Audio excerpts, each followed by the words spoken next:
What are we talking about? Talking about game design. Oh, what about game design? Today, we're going to be talking about cursed design problems, why they're not as bad as they may seem. Distraction makers.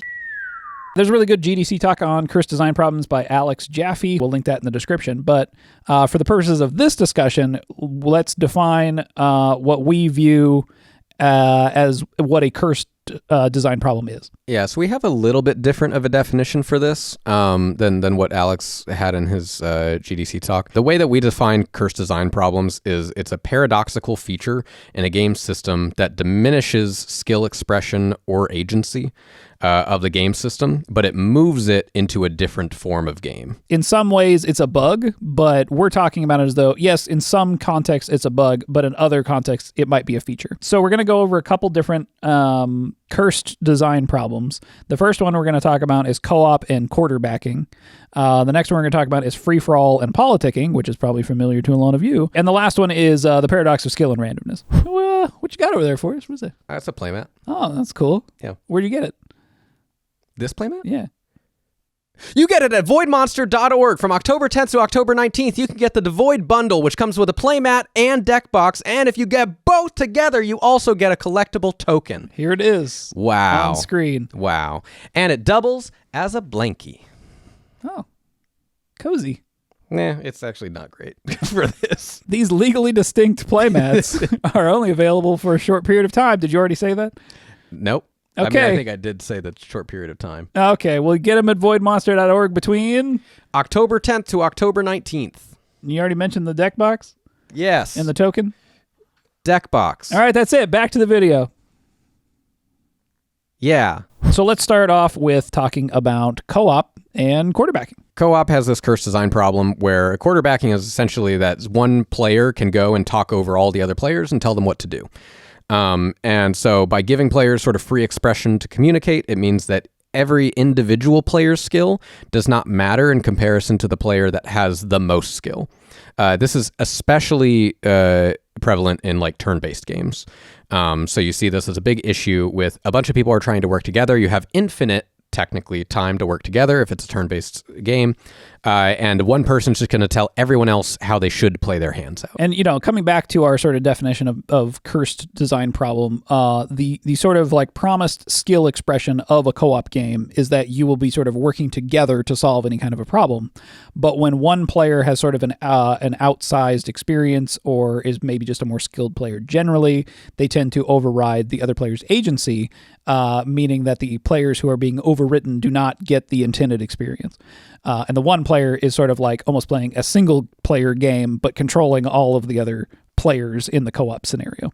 Some games that have tried to, I guess, tackle this particular scenario. One of them is Overcooked. Overcooked is a 4-player co-op cooking game where you are preparing dishes as quickly as possible to sort of get them out to customers in the restaurant, or the orders appear on screen, and then you have to sort of work together to prep the food in a particular order to make sure it's ready to go on the sort of conveyor belt out to the customers. There's a couple different ways where how this game sort of, one, leans into this particular problem, and also another way that it kind of undermines it. So the way that it leans into this is part of the cooking fantasy is that you do have sort of a head chef who's kind of like yelling at everybody what to do.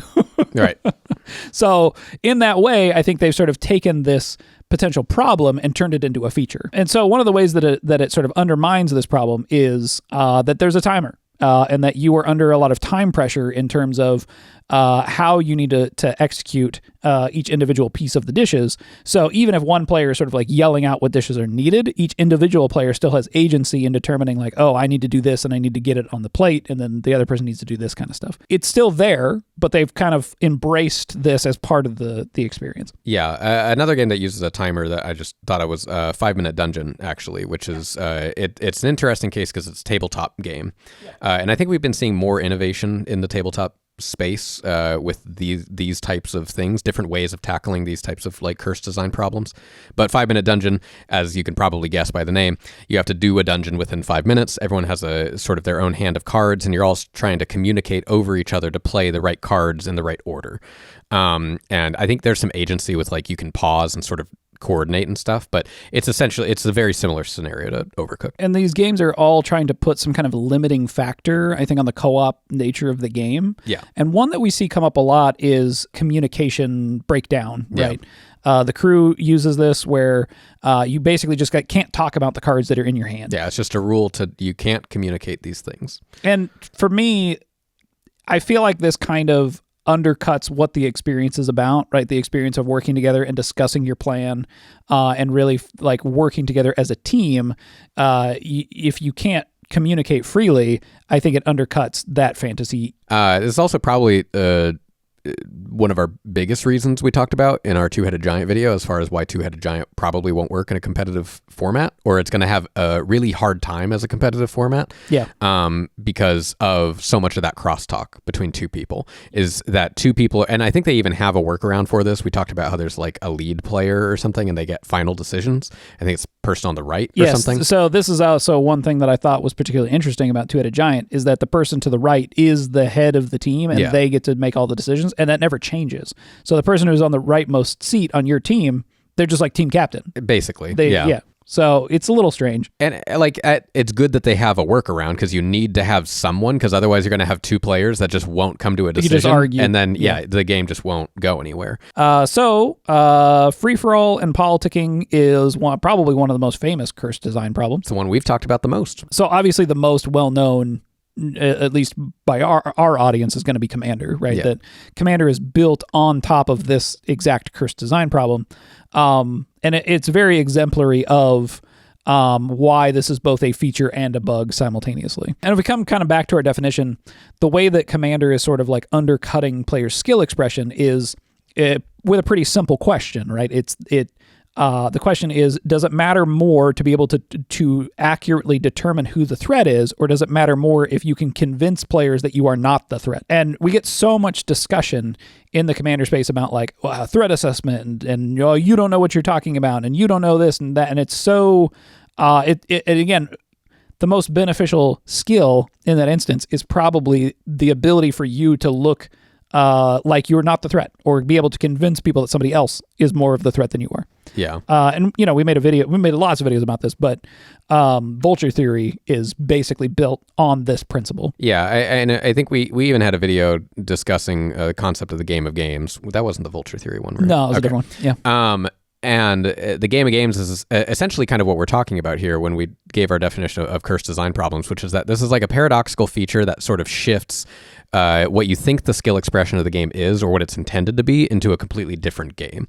And the politics game is essentially a zoomed out version of what you think is actually happening at the table, right? You think your cards really matter. You think that, you getting all these different various bits of advantage, of card advantage, mana advantage, whatever, that matters. And what actually matters is if you can be a small bean, right? If you can be the person that like no one attacks, right? Like that's the politics game. And that's sort of ultimately what's mattering and is what's overriding the system. Right. And I think Commander in this instance, again, that feature and a bug thing that we're talking about is that this also makes it so that Commander is much more approachable to a more casual audience, right? The politics game is one that more players are just familiar with before they even open a box of cards or whatever, before they put a deck together. It's just advocating for yourself. Or just negotiation. It's something that we as humans do a lot.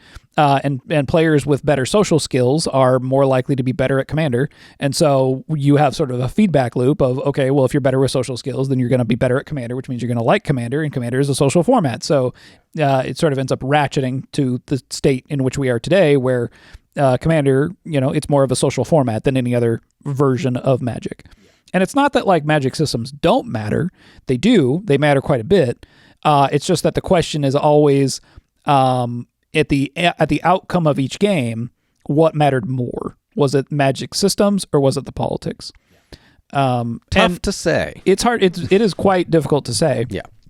And there's also a lot of interplay with Magic in between the politics and the game systems. So it's not that like the game systems matter zero, but I think the thing that is interesting is that the politics game is the same in any other game that also has politics in it.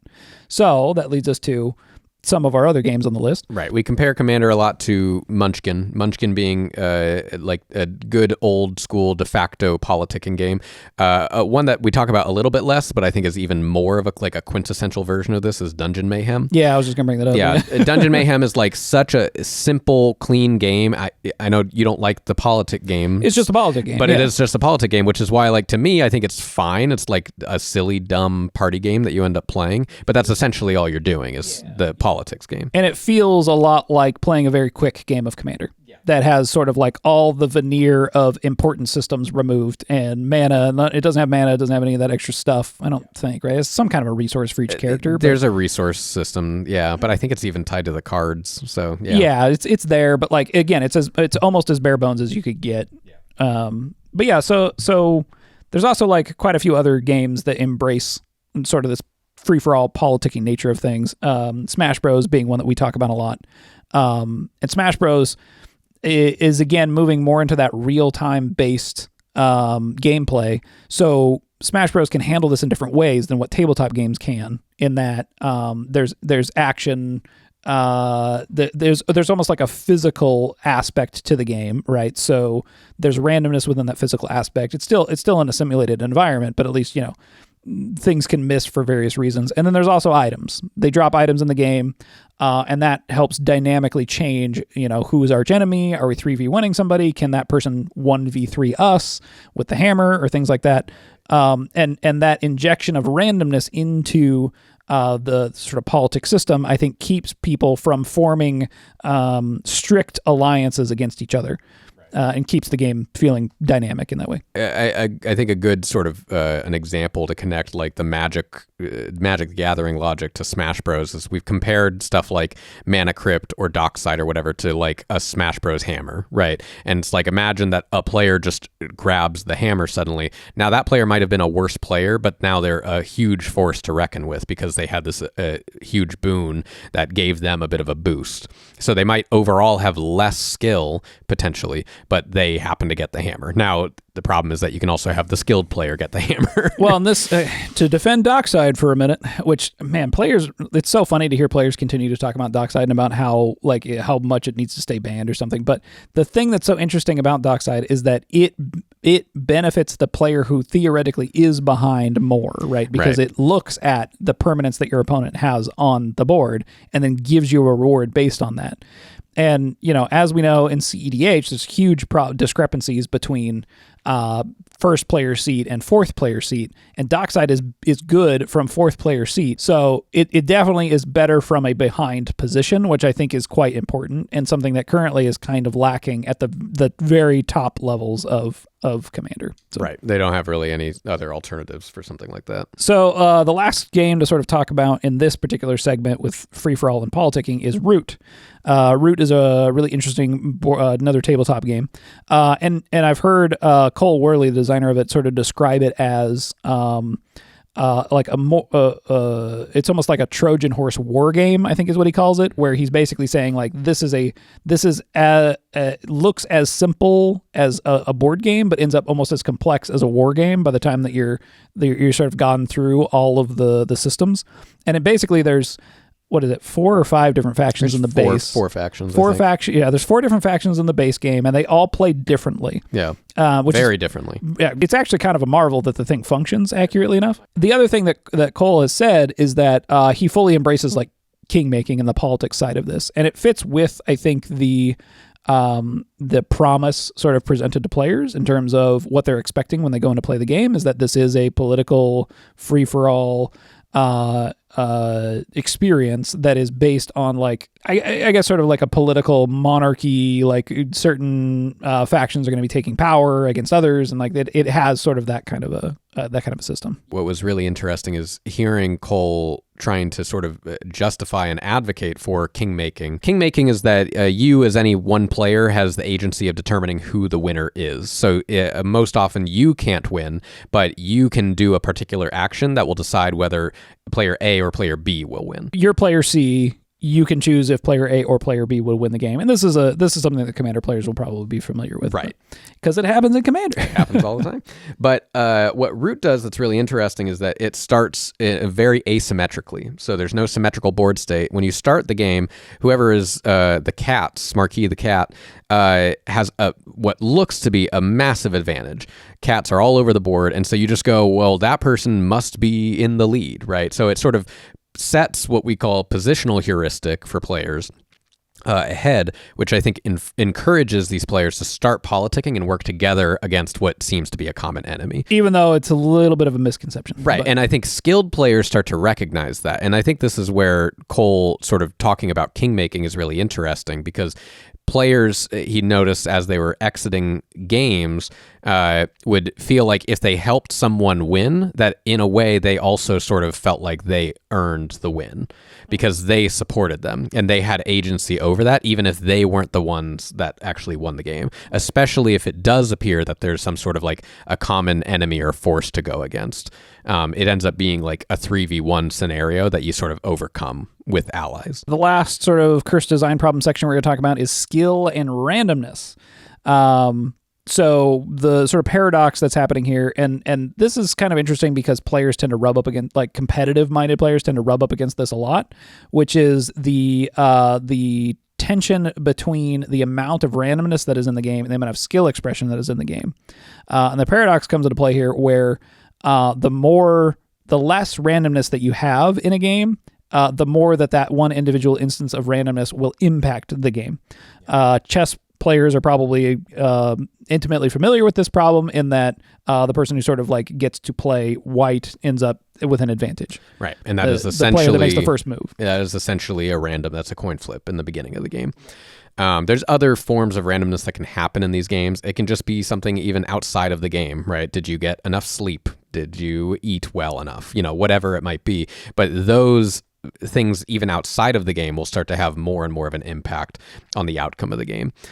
So yeah, games like chess, Go is another good example. Basically anything that within the game system reduces it or completely removes any form of variance.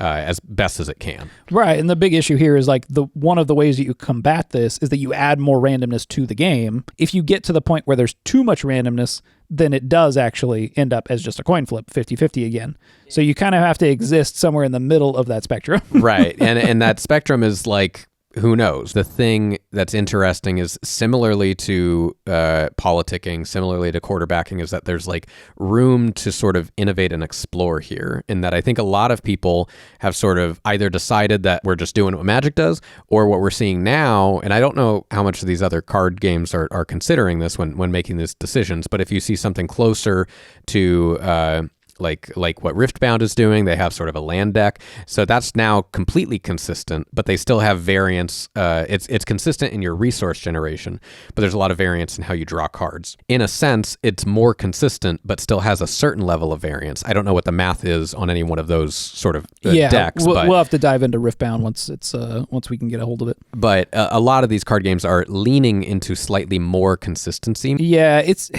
interesting. That has sort of cascading consequences. Duelist being a prime example of a game that sort of was undermined by the fact that it had too many ways to sort of subvert its randomness in its systems, and ultimately the players that were more skilled at the game started taking over the game completely and sort of dropping off making it so that new players had a very hard time getting into the game, and sort of ends up in this kind of death spiral as the more skilled players just continue to get more skilled, and their returns to skill are too great to give them any kind of a meaningful game against players that aren't just as skilled as them.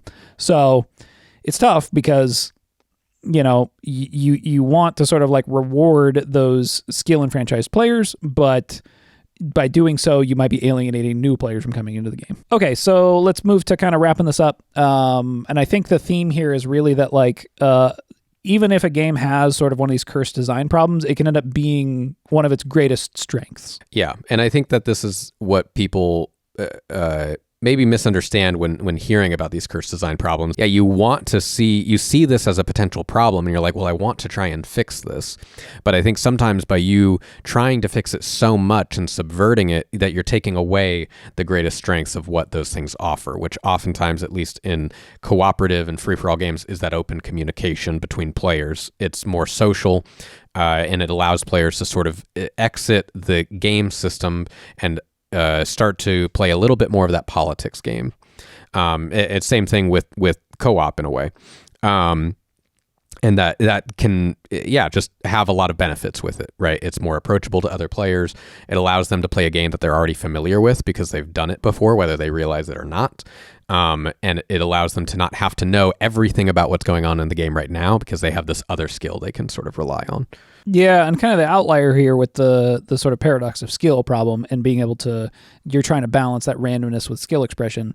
That one's a systemic problem for you to solve, right? Like that one can be sort of solved by balancing your systems correctly based on the audience that you're looking for. It still is a paradox, especially because over time, as your player base gets more skilled, it becomes more difficult to do that. As players tend to try to advocate for removing randomness over time. So you can either lean into higher amounts of randomness, or you can lean into higher amounts of skill. But if you lean into higher amounts of randomness, then suddenly you're going to have players that don't feel like they get enough of that skill expression, that aren't going to push your system to its most extremes. Meaning that, it's going to be difficult for you to, if you want this with your game, to push it into potentially more competitive states or understand what a competitive version of that game might look like, right? You need players to be able to stress test this and feel like they're rewarded for stress testing this. Right. Nobody's playing competitive shoots and ladders. Right. Because it's too random. But if I think enough about it, I might be able to do something. If you obfuscate the fact that it's a 50-50 coin flip with a lot of complexity. Yu-Gi-Oh! That's like Yu-Gi-Oh! Everything might be fine. If you enjoyed listening to us talk about game design for once, please feel free to give us a little like and a subscribe, maybe a comment down below. If you want to continue the discussion, you can join our Discord. Link is in the description. Thanks for watching. We'll see you next time.